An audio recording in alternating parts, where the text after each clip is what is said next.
Alright guys, and welcome to the 5th episode of the Henchman Film series on YouTube. Today I want to have a little bit more of a general talk about the inspiration behind the Henchman film itself.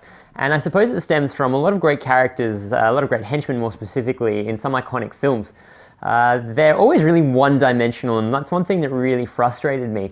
Because I always imagine, they must have some sort of life aside from this evil character, like a wife, children, that kind of thing. So that was really the thing I wanted to explore when writing the screenplay. Now, I'm doing a list at the moment on social media, on Instagram, YouTube, and Facebook about henchmen. It's like the Henchman Film series top henchmen list or something along those lines. And now the first one on that list is, of course, Oddjob from Goldfinger, the James Bond series. And I started with him because I think he has a bit of a unique kill move, if you will, where he throws his hat, decapitates a statue in the actual film itself, which is pretty crazy. I've tried that before. I've never been able to do it, thankfully.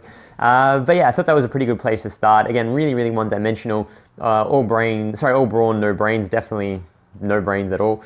Now, the second character on that list is the Mountain from Game of Thrones. And I chose him because I think he's a pretty cool, pretty interesting one as well. And he gives a lot of depth to the story, not so much through his own persona, but more the contrast that he creates with his brother, with the Hound, of course. And of course, I just had to get in on Game of Thrones because it is a fantastic series. I absolutely love it. But yeah, the Mountain, as exactly probably the archetypal henchman in that. He doesn't really say much. All he does is act as muscle, essentially. So I thought it'd be a good one to bring into it.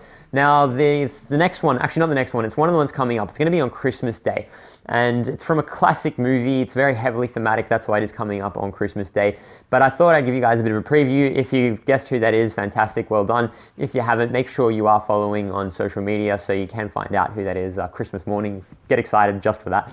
But yeah, absolutely great film that he's from. Now, one thing I was going to hopefully get some feedback from you guys on was other famous henchmen. So if you do have any suggestions, please feel free to send them through. I'm really curious to see which ones have stood out to you in a lot of different films. And it doesn't have to just be from film, it can be from TV or cartoon series, whatever the case is. So please add it in the comments, favorite henchmen in anything else. Apart from that, thank you so much for watching. Make sure you are subscribed and I'll see you next time. Cheers.